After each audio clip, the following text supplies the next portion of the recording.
good afternoon, good evening, wherever you might be. I wanted to just briefly talk about the 6 R's in relation to the right effort. And I wanted to explain how right effort and the 6 R's are intertwined and connected. So what is right effort in the context of the Dhamma? It's within the Eightfold Path, and within that is the 4 strivings, or the 4 right efforts. The first one is preventing unwholesome states from arising, essentially preventing distractions from arising. The second is abandoning already arisen unwholesome states. The third is to bring up wholesome states, wholesome qualities of mind. And the fourth is to maintain those wholesome states. Now, when you prevent these unwholesome states from arising, you do so when you recognize that you've been distracted. The moment you recognize that you were distracted, you prevent any further distractions from arising, any further hindrances from distracting your mind from your object of meditation. And then when you release your attention from that distraction, you are abandoning the unwholesome states or the hindrances that have already arisen. You're releasing your attention from that distraction, and then you relax the mind and the body. You relax the tension that's already arisen in the mind and the body that comes from that craving, that comes from that mind that wants, that personalizes, or that mind that tries to prevent certain states from arising. So in essence, when you abandon these states, you are releasing and you are relaxing. And it's important not to fight what has already arisen, which means you don't push it down. You don't try to fight with it. That's the reality of the situation where there are unwholesome states that have arisen. Hindrances have arisen. That's okay. Let it be. Let it go. Release your attention from it. Let go of the craving. Let go of the tension by relaxing the tension in the mind and the body. Then when you come back to your smile, if you've forgotten to smile, or you're already smiling, you're making sure that you're smiling, and that's bringing up that wholesome quality of mind. As soon as you smile, you are allowing your mind to lighten up. There's a connection between, there's a physiological connection between the smile and the way that the mind works. Whenever the mind is in a light mood, whenever the mind is uplifted, you generally are smiling, and vice versa. When you are smiling, you allow the mind to lighten up. You allow the mind to come back into wholesome quality. So when you re-smile and you come up with that object of meditation again, which is one of the Brahma Viharas, which could be loving kindness, it can be compassion, it can be joy, it can be equanimity, or it could be your tranquil mind. You are essentially bringing up wholesome states. You are bringing up wholesome qualities of mind. That is the third right effort. Finally, the fourth right effort is to maintain that. And how you maintain that is by continuing with the practice. You allow the object of meditation, whatever it may be, one of the Brahma Viharas or your tranquil mind, to keep flowing. It's just a steady flow. You don't have to push it. The way you maintain it is by observing. Just watch it. Just watch it unfold like a movie. When you watch a movie, you don't really get caught up in it in the way of trying to change scenes or trying to change characters. You have what's presented to you and you enjoy it. In the same way, when you have the loving kindness or any of the Brahma Viharas, you enjoy being in that. You allow the mind to bask in it for as long as you can. You don't push trying to be there for as long as you can. You just allow yourself to enjoy being with it. And then at a certain point, you might get distracted again. And what you do is you repeat the 6-hour process. So essentially, what you're doing is you're not pushing or suppressing the hindrances. You're not trying to bring them down. You're not trying to force them down. You are actually coming face to face with them. So you know how your mind works. You understand what are the attachments that you need to let go of. You understand what are the things that you might be afraid of, the things that you are preventing yourself from facing. And instead of fighting them, you let go of them. And why you let go of them? It's because as soon as you let go of them, you feel this relief. And that relief really is the mundane version of Nibbana. When you relax that craving, you find this relief, and that relief you can sense when the mind is spacious, when there is a sense of serenity in the mind, and there's no thoughts. And if there are, very few wisps of thoughts. But that really is the mundane experience of Nibbana. It's the preview, the trailer for Nibbana, if you will. So when you let go, you're actually weakening that hindrance. If you suppress it, it will fight back. It will push harder. The more you push, the more the hindrance will push.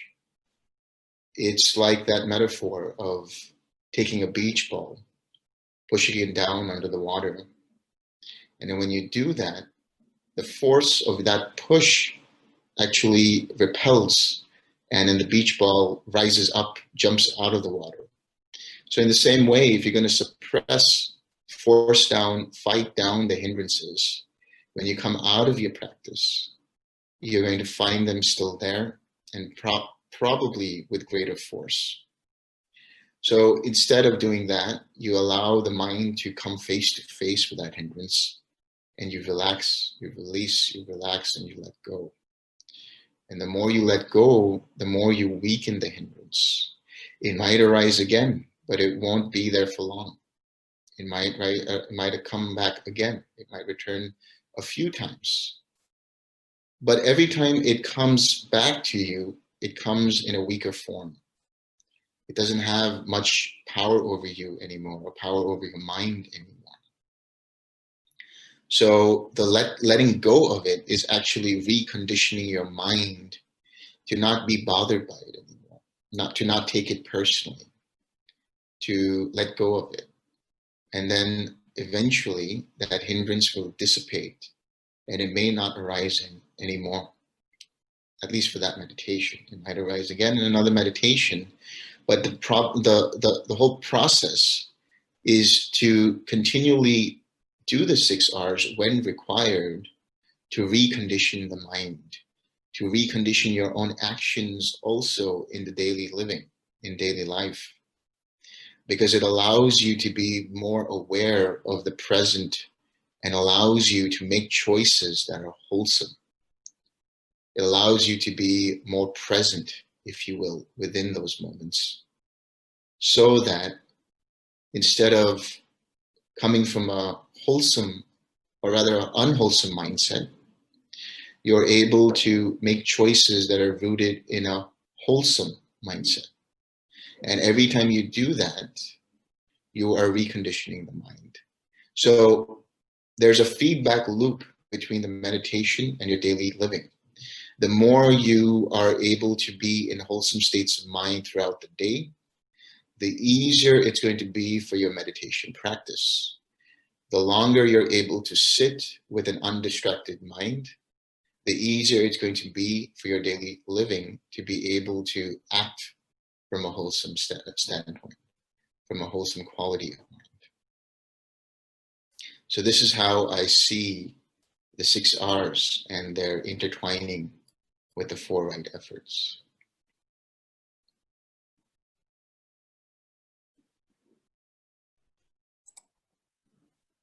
Thank you. Taking what is not given. So essentially that can be stealing, that could be physical possessions, that can be money, but that can also be attention, as I mentioned in last week's talk. That can be the need for attention, or the need to be right, or the need to be heard. But yes, also the unfulfilling or not fulfilling of responsibilities is also stealing away time from people, stealing away the valuable opportunities that they're giving you, and then sort of squandering it in some ways for them.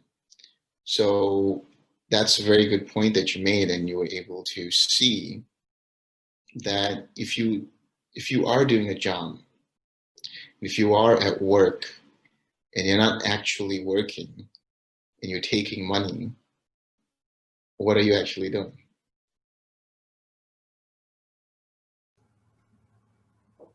You know, so yes, and it is definitely connected to that. It's connected in a way that is taking what is not given, meaning the money was given to you for you to perform your job. So that part was fulfilled, but there is a understanding that you also need to fulfill your part of the job.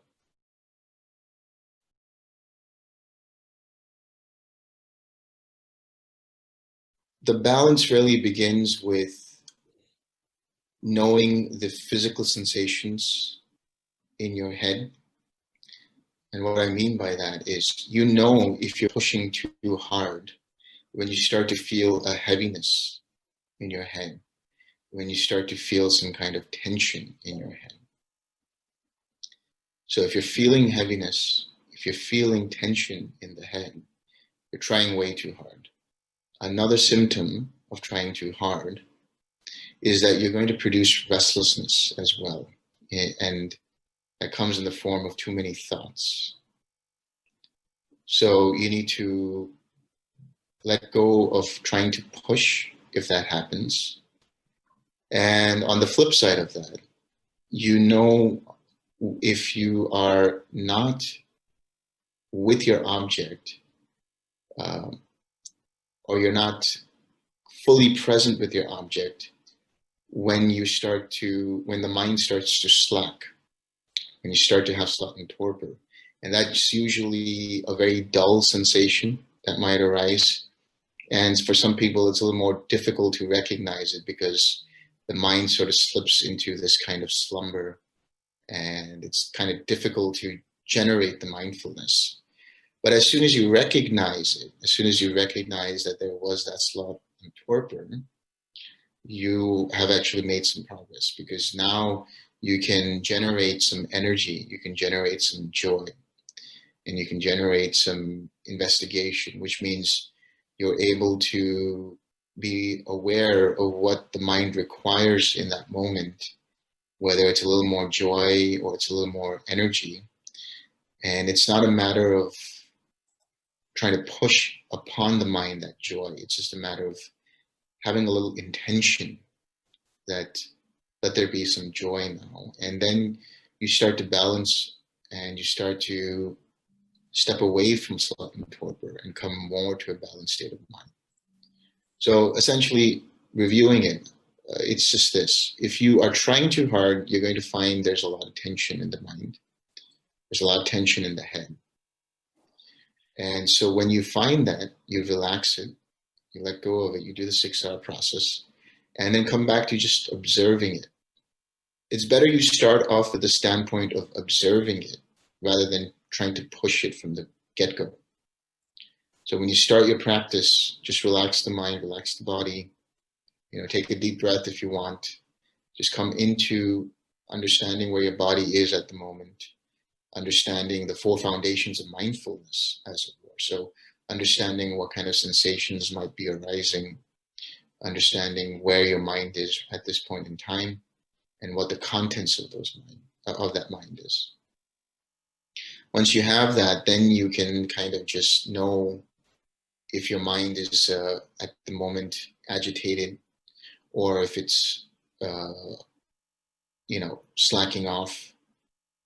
And accordingly, you'll know, okay, well, if it's agitated, I'm going to just start with observing the Brahmavihara, whatever your object of meditation is. I'm going to just start observing and watching. Just let it be and see what's going on.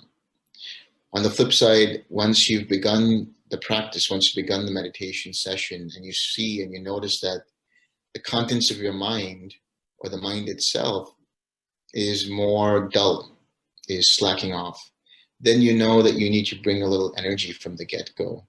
And then once you fire up, so to speak, that loving kindness or whatever the Brahmavihara is, you can back off a little bit and just observe from there.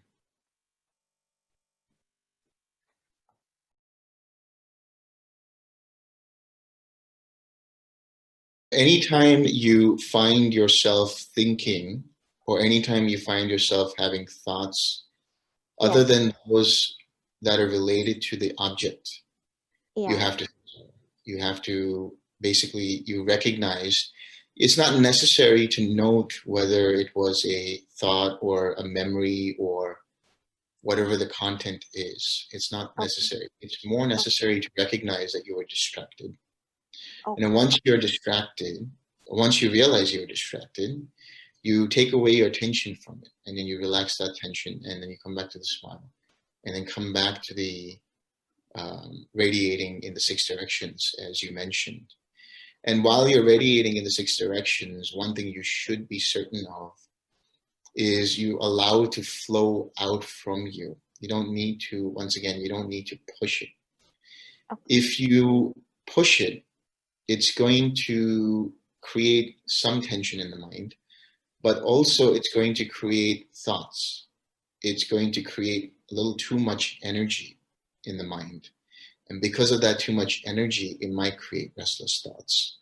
So it's also good to be aware that you are just very subtly observing and just subtly intending the radiation of the compassion or metta, whatever it might be, in the 6 directions. It's just a subtle intention. It's not really pushing it. So that you should be more mindful of. But in terms of the thoughts that arise in of themselves, they should be 6 hours. Yeah. Okay. Thank you, Delson.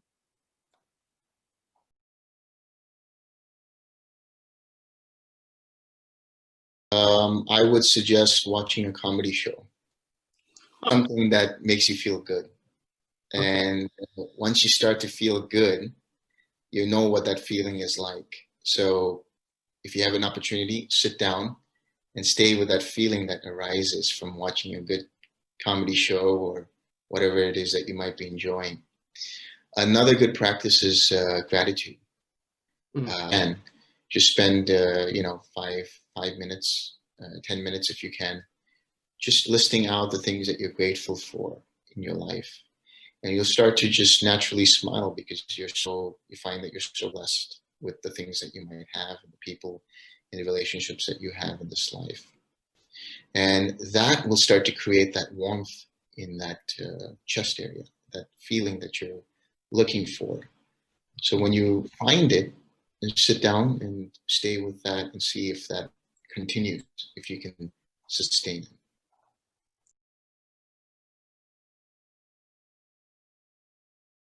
Another thing is you definitely don't want to necessarily, you really don't want to mix up the practices. You want to keep them separate. Like if you're going to do the metta practice, You allow the breath to be quite natural. And even when you're doing, let's say, if you choose to do the anapanasati, you're actually allowing the breath to be natural there too.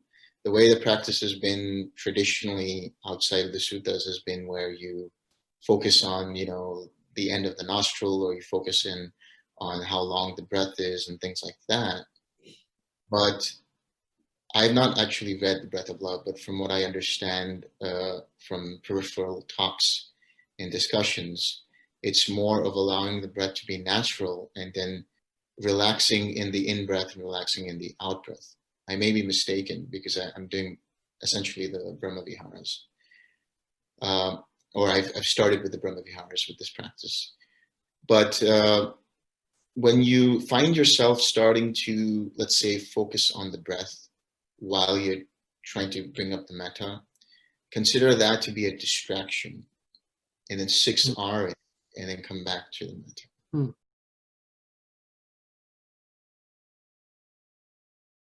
That you need to bring up, let's say, a memory that might make you feel good. If you find that there are memories that are not necessarily rooted in wholesome qualities or are rooted in a craving mindset, it's best to just let those memories be.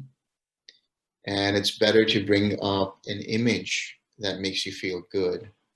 Like, for example, that's often used as the image of a puppy, or the image of holding a baby in your arms.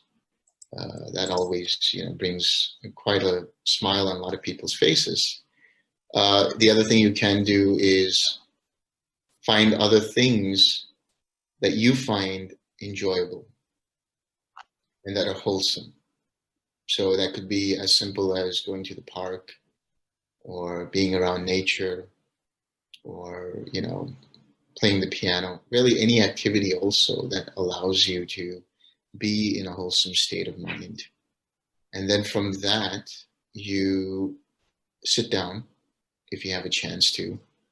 And the feeling that arises from it, you allow it to be there and observe it.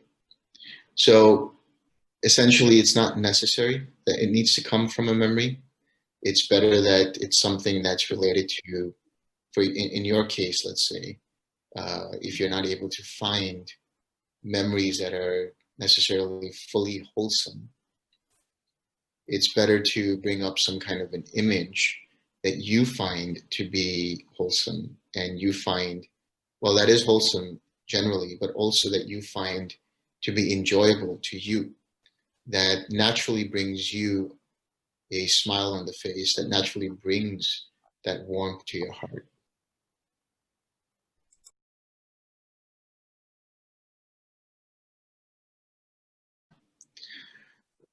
First, I would say that you have to understand that the only that's perceivable that you may have is of the moment-to-moment choices that are presented to you. And more than that, your responses to those choices. So the more you're able to be in a wholesome state from your practice, the more mindful you'll become of the choices that you're making in every given moment. So it's not necessary to change people.